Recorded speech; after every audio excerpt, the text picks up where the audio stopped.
রয়েড স্ট্রিটের একটি হোটেলে ইডি অভিযান চালাচ্ছে, কি ছবি?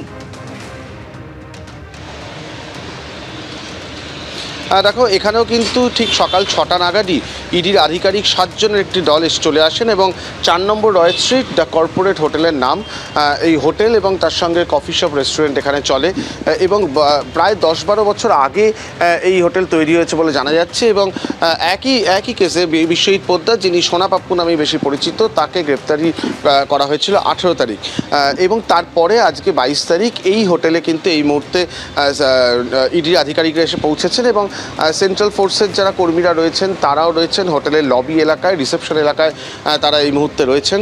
সকাল থেকে এখানে তল্লাশি চলছে। যিনি ম্যানেজার রয়েছেন এই হোটেলের, তার সঙ্গে কথা বলা হয়েছে প্রথমেই এবং তারপরেই কিন্তু এখানে যে তল্লাশি সেটা শুরু হয়েছে এবং তার পরবর্তী সময় যিনি মালিক রয়েছেন এই হোটেলের এমডি রাজু, তার নাম জানা যাচ্ছে, তাকেও কিন্তু ডেকে পাঠানো হয়েছে এই হোটেলে, এমনটাই কিন্তু বলা হচ্ছে।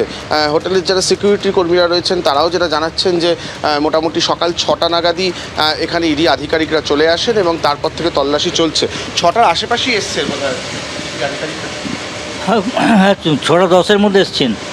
6:10 আপনারা কিছু বললেন নাকি প্রথমেই ম্যানেজারের সঙ্গে? ম্যানেজারের সঙ্গে কথা বলেছেন প্রথমে।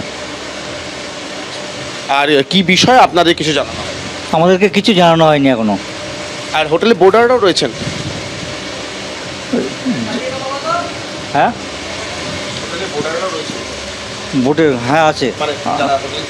হ্যাঁ হ্যাঁ আছে, হ্যাঁ আছেন।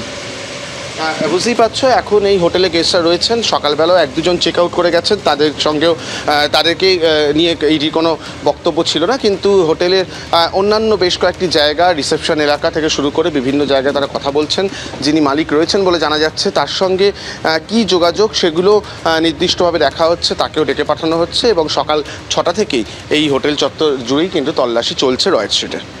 অরিত্রিক, তুমি আমাদের সঙ্গে থাকো।